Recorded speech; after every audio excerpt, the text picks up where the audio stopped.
Well, hello everybody. It is Wednesday, which means it's time to return back to my studio so that we can talk about how we can shorten your fly fishing learning curve and make fly fishing a greater experience for you. My name is Jordan Ulrich and welcome back to another episode, Fly Fish University. We're here to help you create a better experience on the water. And today we're talking about changing flies or not changing flies. It's an interesting thing that when you look at somebody who's having success on the water, the first question that people will ask them is not, what diameter of tippet are you fishing? How long is your leader? How far are you fishing in front of you? How are you reading the water? They say, what are you using? As if what they're using is the only thing that matters. But I can tell you for sure that the fly is never as important as we think it is. Okay, the fly is never, ever, ever as important as we make it out to be. A lot of the best anglers that I know, they place very little emphasis on the fly. In fact, sometimes I'll go fishing with them and I'll look at the fly that's on the end of their rod and I think, I wouldn't really fish that with a ton of confidence. I went fishing with a great friend of mine who is an exceptional steelhead angler. And I looked at the fly on the end of his line and the head was coming unraveled. It was missing half of its materials. Clearly it had been eaten a time or two before. There was some lead wrap showing underneath the feathers, but he just went through and he fished it. And he fished it and he caught fish. And we put so much attention on the fly, but I'm going to invite you to try something different. Next time you're on the water and you know that fish are feeding and you can't seem to catch them, especially if you know roughly what they're feeding on, but you just cannot seem to dial it in. Now, I'm not undermining the fact that the fly that you might be using is a very, very important part of the equation. But what I'm going to invite you to try is fishing the same fly, especially if it's a fly that you have immense confidence in. Fish the fly differently before you take it off.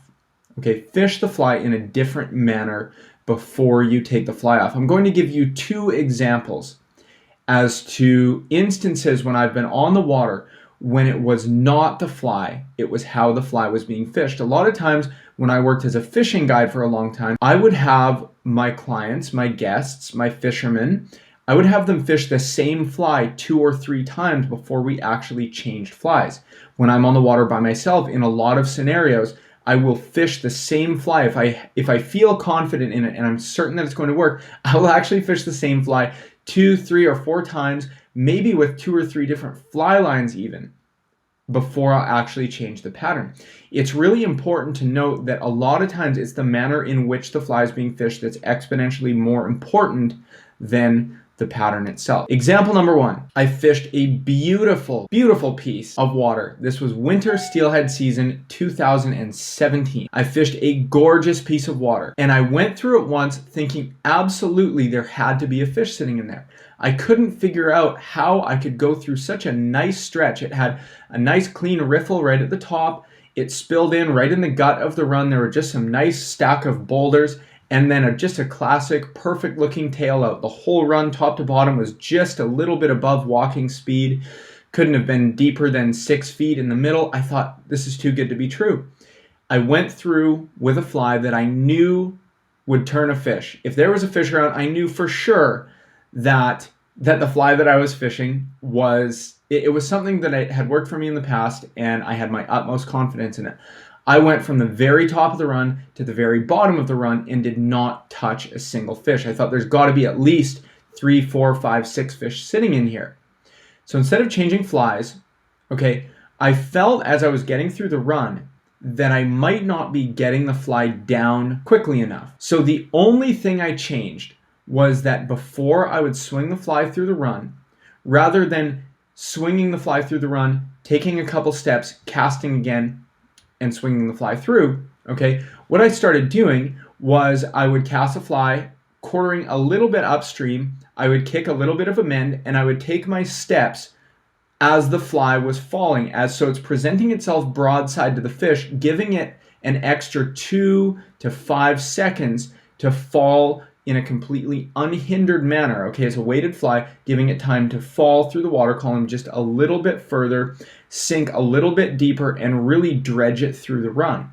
I went through the same piece of water that I had just covered top to bottom very diligently, but I fished my fly differently. I fished it deeper, I fished it lower, and I fished it slower, okay? I picked up 2 fish in that piece of water in the same amount of time, if not less time, working the run quicker than I did. I picked up nothing the first go around, and it was just because that fly was probably blowing over their head a little bit quickly.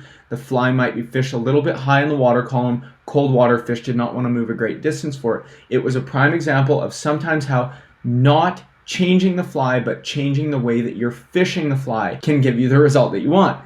Number two, this was a lot of fun. This was the day that I found out that I was going to be a dad. I was fishing a beautiful, amazing chronomid hatch.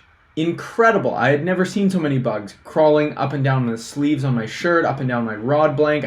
It was truly incredible to witness so many insects hatching at once, but I couldn't catch them. They were on my sounder, they were on my fish finder. I could not for the life of me catch them. I was suspending my fly in 25 feet of water, anywhere from 15 to 24 feet down, and it was a fish every hour. It was driving me insane because I knew they were down there and I knew that they were feeding. In a last-ditch effort, I took my strike indicator off and I fished the same chronomid on a 25-foot leader with no strike indicator, and I started moving it through the water column quickly. I wasn't just doing a really, really slow hand twist crawl. I was really moving the fly at a decent pace, okay? Immediately started picking up fish and started picking them up on almost every single cast.